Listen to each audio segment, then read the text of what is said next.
Hello, friends. This is Dave Hurwitz, executive editor at ClassicsToday.com, here with the ideal list of essential clarinet concertos. Do you collect clarinet concertos? Well, perhaps you should, and maybe after this talk you will, because there are some really marvelous ones. You know, I play the clarinet. I try to play the clarinet. I tried, shall I say, to play the clarinet. Here was the problem with playing the clarinet. It's a woodwind instrument. It has reeds. They get stuck on your tongue, you know? They're like really awkward. I've, at various points in my life, played the clarinet.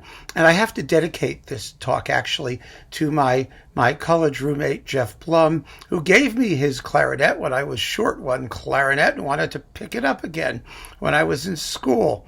And, you know, it's such a wonderful instrument. It really is. But every time I tried to practice, something happened. Really, it was an issue. First of all, I'm asthmatic, and asthmatics should not play wind instruments because you just don't have enough wind. You know, you try and learn rotary breathing when you're like having an asthma attack. It doesn't work at all. It's very, very difficult. But beyond that, that was my grammar school clarinet career. That was more like a band-oriented clarinet career.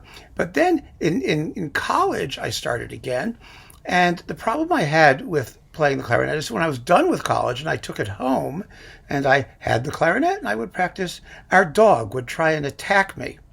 She would howl. She would carry on. She would try and scratch and chew her way through my bedroom door to get me to stop.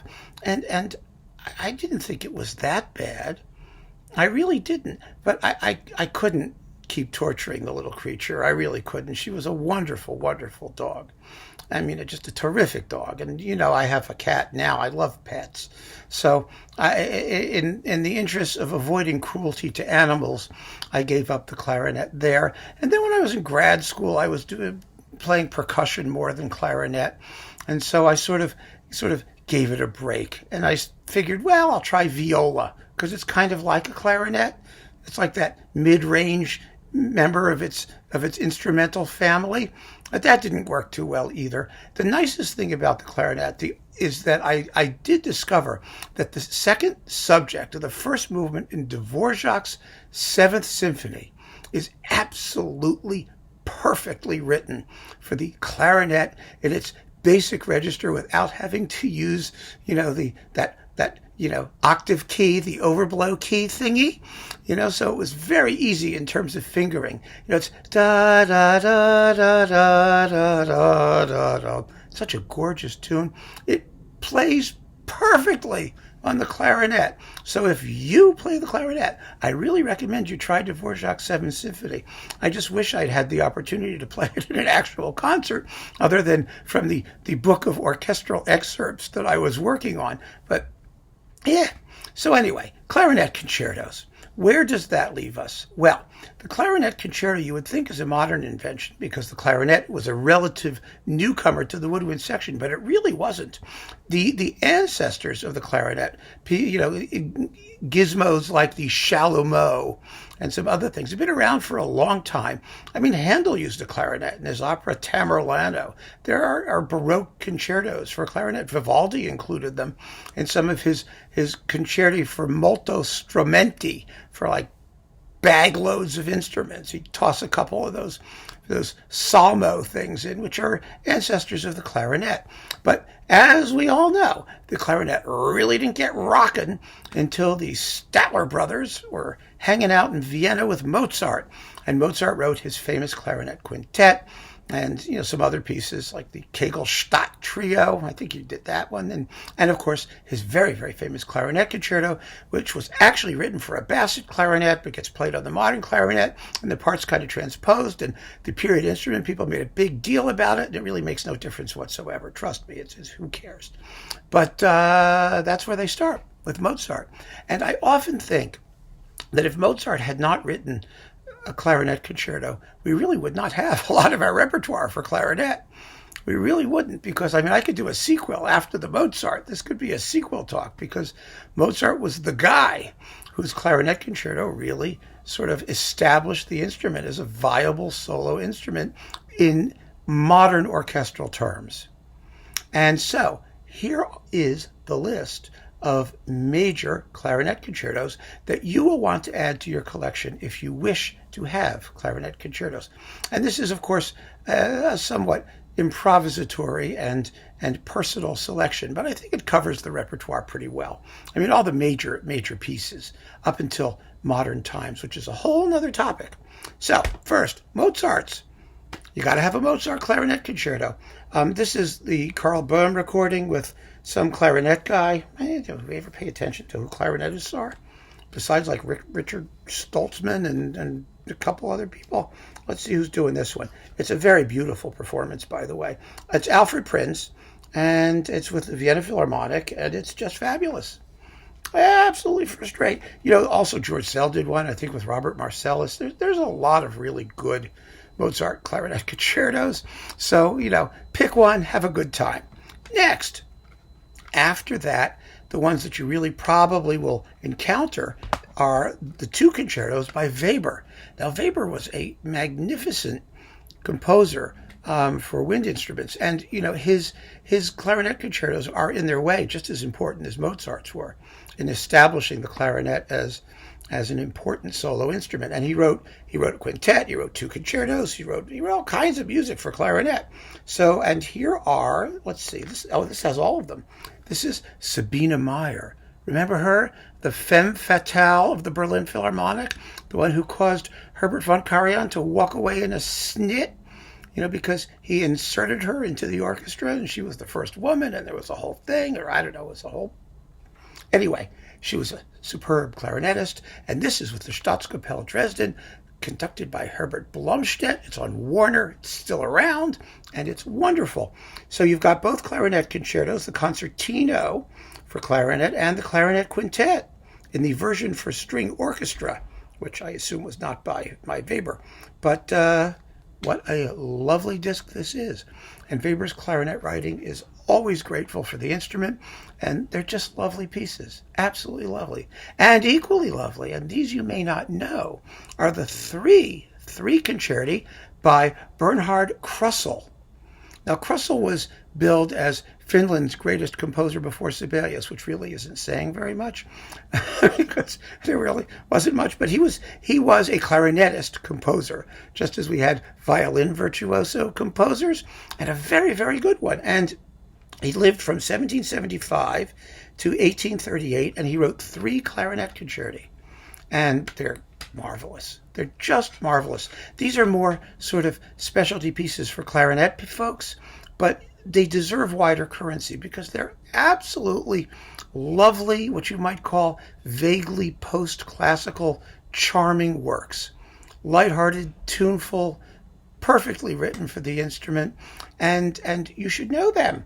So here's the guy, and this performance I have here is on Ondine. They've been recorded a few times. There's a bunch of them, all 3 of them on Chandos. There's this one on Ondine, and a couple other recordings that you may come across. This is with clarinetist Kari Kriku with the Finnish Radio Symphony Orchestra, conducted by Sakari Oramo. There it is, Crussell. And because it's Ondine, I get to play you a sample. Here's a bit of the 3rd clarinet concerto, which is an alla polacca. It's a polonaise, and it is delicious. Listen to this.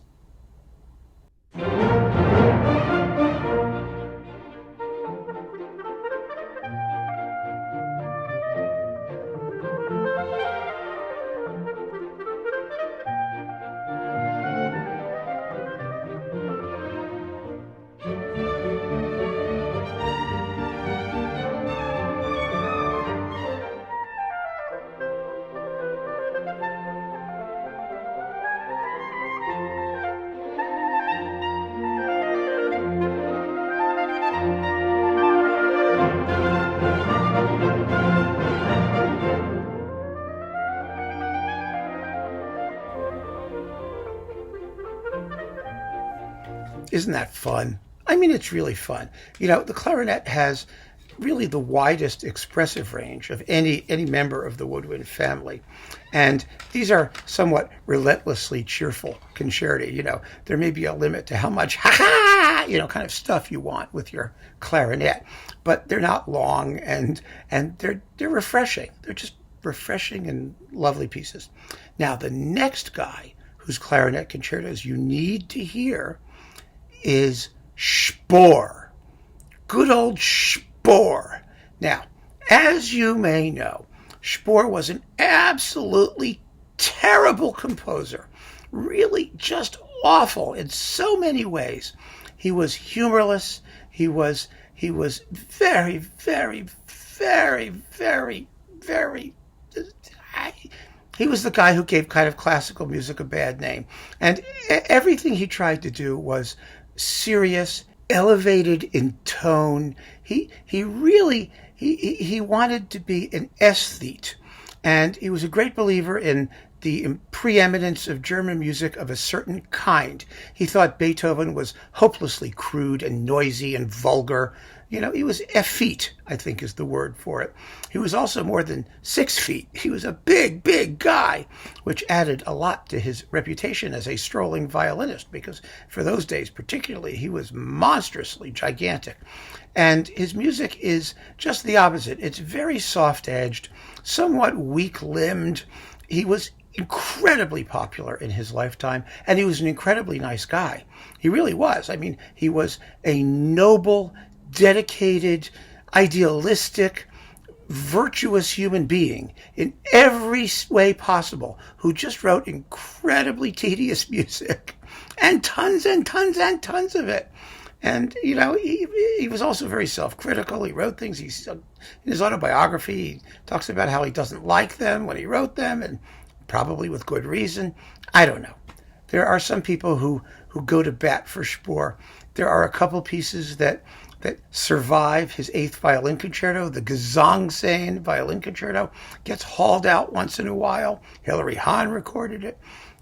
And there are a couple, the 2 complete symphony cycles now, which demonstrate once and for all that he was really not a very good symphonist, even though his 4th, particularly the Consecration of Tone, it was called. It's a programmatic music. It's a programmatic symphony about nothing. The program is about tone. Anyway, okay. So he wasn't the brightest bulb in the musical chandelier. He did write 4 clarinet concertos, 4 of them. And they're really among his best pieces. They are beautiful lyrical works. His idol was Mozart. He thought really that music had done nothing but gone downhill since Mozart. And he played in the premiere of Beethoven's 7th. He conducted all the Beethoven symphonies, even though he hated them, because he felt it was his obligation. He was that kind of guy.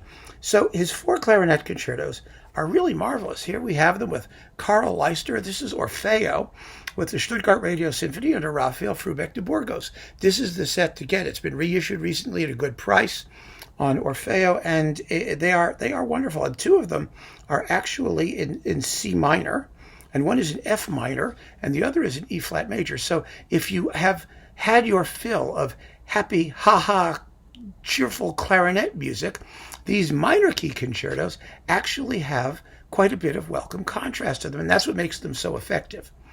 It really does. They're quite beautiful for that reason, and really sort of represent Spohr at his best. They have long singing melodies, pathetic chromatic harmony, and they're charming. And if you're going to do Spohr that way, probably.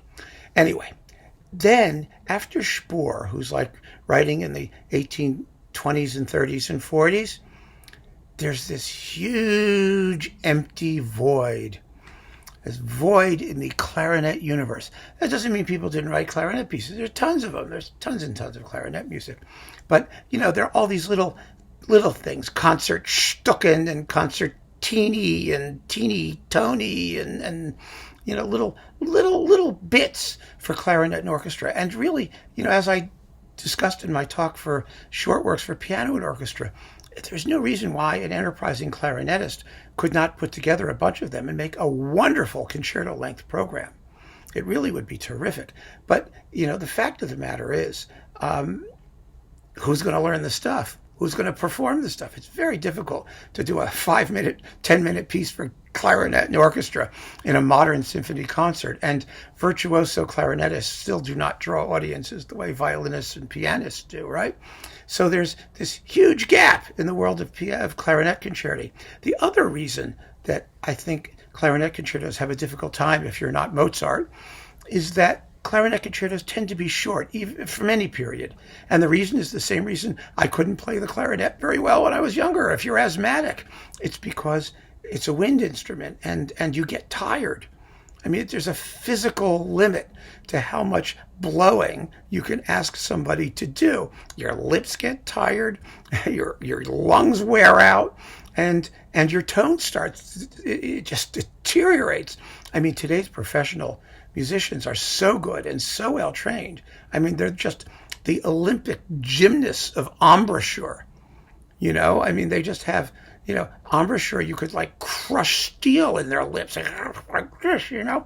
It's amazing what they can do. And we have beautifully made reeds and professionally made instruments. So you could just pick your number 2 reed and shove it in there and do your lip lock embouchure and you're in business, you know.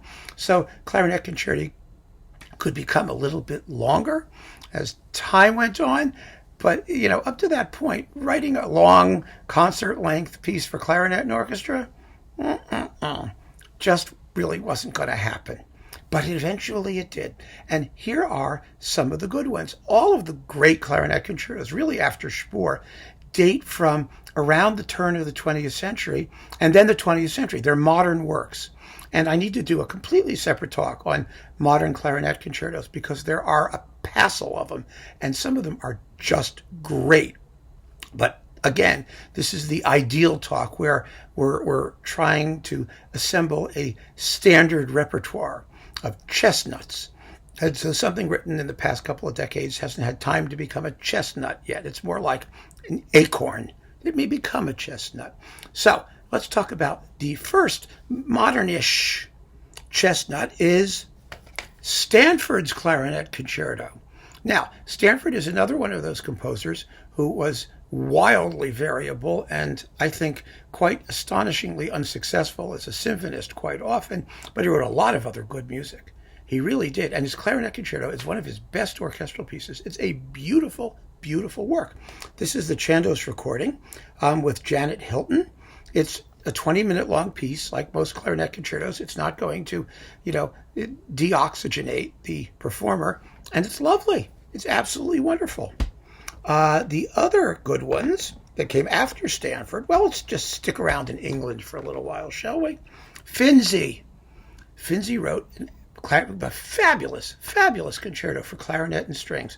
It's absolutely beautiful. It's in 3 big movements. It's 27, 28 minutes long. It is a serious, modern clarinet concerto for a guy with lung power or a girl, a lady with lungs. You got to have lungs to play this concerto. It is a lovely, lovely work, expressive and beautiful and poignant, like so much of Finzi's music. This is the Naxos recording with Robert Plain, the Northern Sinfonia, and Howard Griffiths, but it's been recorded many times. It's actually coupled with the Stanford Concerto on Hyperion, which is well worth considering if you're looking for a pairing of the two. Other modern clarinet concertos that I think belong in the pantheon are Copland's. Who listens to Copland's piano concerto? Clarinet concerto. It's another lovely work. It's for clarinet, harp, strings. It's wonderful. Absolutely wonderful. It's written for Benny Goodman. This recording, I think, is the one with Benny Goodman, isn't it? Yeah, it is. It's with Benny Goodman. And it's delightful. And it really deserves to be played a lot more frequently than it gets played. But I think it's definitely one of the standard modern works for clarinet and orchestra. And, of course, Stravinsky's Ebony Concerto. That is a major 9-minute work for clarinet and ensemble in 3 movements. And this is with the Netherlands Wind Ensemble. This is, it's the Netherlands Wind Ensemble. What could be more great than that? It's a clarinet and wind band piece, and it's absolutely terrific. Really a lovely work. I again, because it's so short, it's a filler. It doesn't get it doesn't get taken out and played. I've never seen it in concert. Although I suppose, jazz ensembles and people, will do it. It was written for, I think, Woody Herman, wasn't it, or someone like that? I don't know. Let's look here. There we are, Liberty Concerto. Yeah.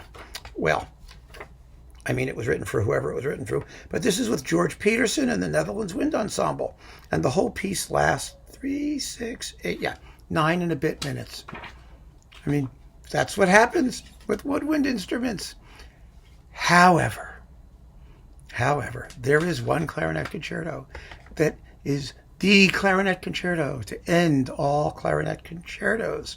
It has been since the day it was written. It is beyond magnificent. And the greatest thing about it is that it's a clarinet concerto that is irreproachably great music, in addition to being a clarinet concerto.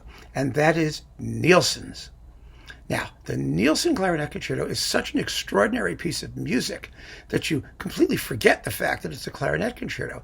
It is essentially a single movement, 25-minute tone poem for a very choleric, temperamental clarinetist and a small orchestra and a just as mischievous and temperamental snare drummer.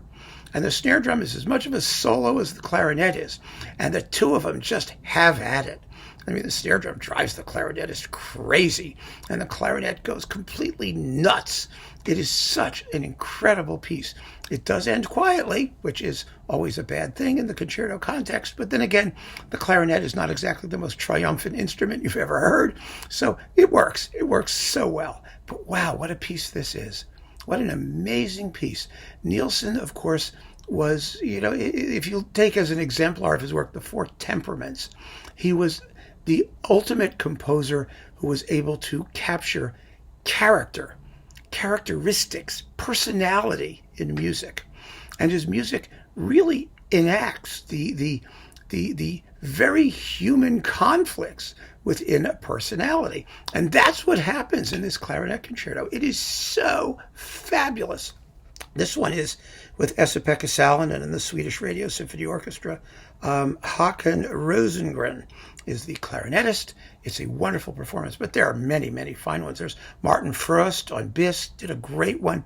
There's, Bernstein did it with what's his name, Stanley Drucker or whatever his name was, the guy from the New York Philharmonic. I don't even remember their names. Every famous clarinetist worth his salt has recorded the Nielsen Clarinet Concerto. It is such a great piece. So if you're going to go for a clarinet concerto, the linchpin of your clarinet concerto collection is going to be the Nielsen, without a doubt. However, I do want to point out one other thing. There is a box on Brilliant Classics, if you are a serious clarinet concerto person, that contains 14 CDs of clarinet concertos. And you'd be amazed how many there are. You get 5 concertos by Molter. Then you've got all the Spoors. Then you've got Max Bruch's concerto. It's a double concerto for clarinet and viola, which is a lovely work. It really is a beautiful work. Then you've got the Weber pieces. Busoni wrote a concertino. And then you've got the Crussell concertos. And you've got Krummer, who was wonderful. Franz Krummer wrote a clarinet concerto. And he wrote double concertos with clarinet. And then Stamitz wrote some clarinet concertos and a double concerto for 2 clarinets and concerto for clarinet and bassoon.